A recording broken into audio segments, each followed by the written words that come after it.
आप गुरुकुल के बारे में, दान के बारे में, समर्पण के बारे में, संगठन के बारे में और एक उन्नति के बारे में मुझसे पूर्व आप वक्ताओं के विचारों से अवगत हो रहे थे। आइए थोड़ा सा विचार करते हुए चले कि गुरुकुल क्या है, किस तरह गुरुकुल को जोड़ा जाए, किस तरह गुरुकुल के रूप में इस राष्ट्र का अभिनंदन किया जाए। तो किसी कवि ने बड़े सुंदर शब्द कहे, ध्यान देकर के सुनना, कि गुरुकुल की गरिमा क्या होती है, गुरुकुल का आधार क्या होता है। तो ध्यान देकर के सुनना। किसी कवि ने कहा कि आएंगे खत अरब से जिनमें लिखा ये होगा। क्या कहा? कि आएंगे खत अरब से जिनमें लिखा ये होगा कि गुरुकुल का ब्रह्मचारी हलचल मचा रहा होगा, गुरुकुल का ब्रह्मचारी हलचल मचा रहा होगा। और वास्तव में वो गुरुकुल की देन रही कि आज से लगभग 12.5 लाख वर्ष पहले मर्यादा पुरुषोत्तम श्री राम जैसा धनुर्धर यज्ञ की रक्षा के लिए, धर्म की संस्थापना के लिए, मर्यादा के लिए और आर्यावर्त के संरक्षण के लिए गुरुकुल की पावन भूमि से जुड़ा हुआ।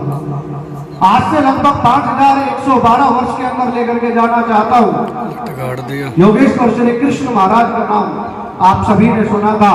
सांदीपनी गुरु के सानिध्य में रह करके इस राष्ट्र को आलोकित करने का, आर्यत्व को बचाने का और धर्म की संस्थापना का सबसे बड़ा कार्य अगर किसी ने किया तो वो कोई और नहीं था, वो गुरुकुल का एक ब्रह्मचारी था।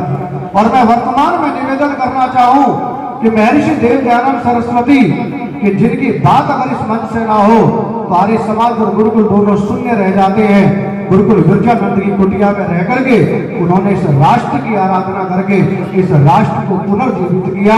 और मैं एक निवेदन करना चाहता हूं और कहना चाहता हूं कि अगर दयानंद ना होते तो वेदों का नाद ना होता और इस धरती पर सब कुछ होता, लेकिन हिंदी हिंदू और हिंदुस्तान ना होता, हिंदी हिंदू और हिंदुस्तान ना होता। ये देन गुरुकुल के उस आचार्य की, उस ऋषि की रही।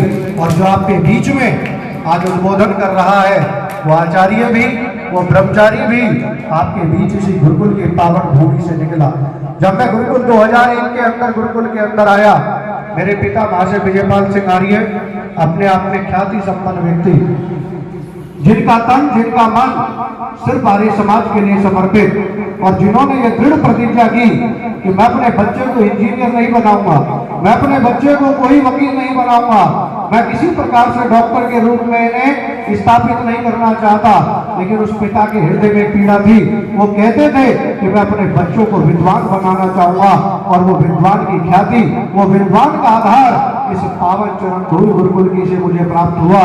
और आज आपके बीच में वो उपदेश मैं आपके बीच में देकर के जा रहा हूं और कहना चाहता हूं। अभी चुनाव की बात चल रही थी, दान की बात चल रही थी, संस्कारों की बात चल रही थी, और निवेदन करना चाहता हूं माताओं बहनों कि हम जुड़ाव कैसे कर सकते हैं, हम गुरुकुलों को कैसे पोषित कर सकते हैं। और याद रखना, अगर इस भारतवर्ष के गुरुकुल अगर पुष्ट हो जाते हैं, संपन्न हो जाते हैं और हर तरह से आपके आदरणीय बन जाते हैं, तो वो दिन दूर नहीं है कि पुनः भारतवर्ष के अंदर पुनः विश्व गुरु बनकर के ये देश मेरा जगमगाएगा। और कहना चाहता हूं कि एक डॉक्टर साहब थे, बहुत देर से उनका एक बालक जो उनके पास उनका बेटा बैठा था, वो उन्हें व्यथित कर रहा था, दुखी कर रहा था। वो उससे पीछा छुड़ाने के लिए कामना कर रहे थे कि किसी तरह ये हटे, किसी और काम में लगे और मैं क्या करूं, मैं अपना कार्य कर सकता हूं। तो उन्होंने क्या किया, उस बच्चे से थोड़ा समय हटाने के लिए एक नक्शा उठाया और उसको फाड़ करके उस बच्चे को दे दिया और कहा कि बेटा इसे जोड़ दीजिए और जब ये जुड़ जाए तब दूर से मेरे पास आ जाना। और माताओं बहनों निवेदन करना चाहता हूँ मंच की पावन भूमि से, इस गुरुकुल से, कि उस बच्चे को जो 3 घंटे का कार्य था वो उस बच्चे ने, उस बेटे ने केवल 3 मिनट में पूरा कर दिया। और आगे की बात आपके हृदय में बैठ जाए तो ये सत्संग, ये गुरुकुल की धरा, ये पावनता अपने आप विकसित और पोषित हो सकती है। उस बच्चे ने केवल 3 मिनट में वो नक्शा जोड़ करके दे दिया।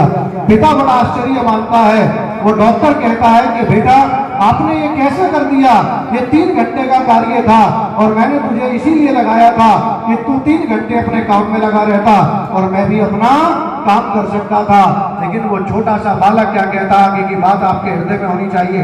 वो बालक कहता है कि पिताजी, आपने मुझे देश का नक्शा तोड़ के दिया था जो जोड़ना कठिन था, लेकिन इसके पीछे जब मैंने देखा तो एक मानव क्या करती थी और मैंने क्या किया कि मानव को जोड़ दिया, और जब मानव जुड़ गया तो देश अपने आप जुड़ गया। और यही आपसे कहना चाहता हूँ कि जिस दिन आप जुड़ जाएंगे उस दिन मेरा गुरुकुल समृद्ध हो जाएगा। जिस दिन आप जुड़ जाएंगे मेरी गौ माताओं का कत्ल बंद हो जाएगा। जिस दिन आप जुड़ जाओगे उस दिन इसी पावन भूमि से कोई राम, कोई कृष्ण, कोई दयानंद, कोई शिवा जैसा, कोई प्रताप जैसा, कोई भर्तृहरि जैसा, कोई पतंजलि जैसा और कोई चाणक्य जैसा आचार्य उदय लेकर के आएगा और मेरा राष्ट्र आगे बढ़ जाएगा। और अंत में 4 पंक्ति कहकर के विराम देना चाहूंगा कि कभी जल जला तो कभी तूफान आएगा। ध्यान देना शब्दों में, इस प्रवचन का, इस गुरुकुल का सार आपके बीच में देकर के जा रहा हूं। जो दान आप दे रहे हैं ये ना समझना कि ये दान व्यर्थ जा रहा है, कई जन्मों का पुण्य इकट्ठा आप कर रहे हैं। जब हम बैंक के अंदर जाते हैं तो देखते हैं कि उसमें जमा है, तभी हम लाइन में लग करके निकालने का प्रयास करते हैं। और अगर जिसका जमा ही नहीं है वो बैंक की लाइन में जाने की तो बात दूर है, वो बैंक की तरफ अपना मुंह करके देखता भी नहीं है। और ये जमा पूंजी आपके गुरुकुल को समृद्ध करने के लिए है।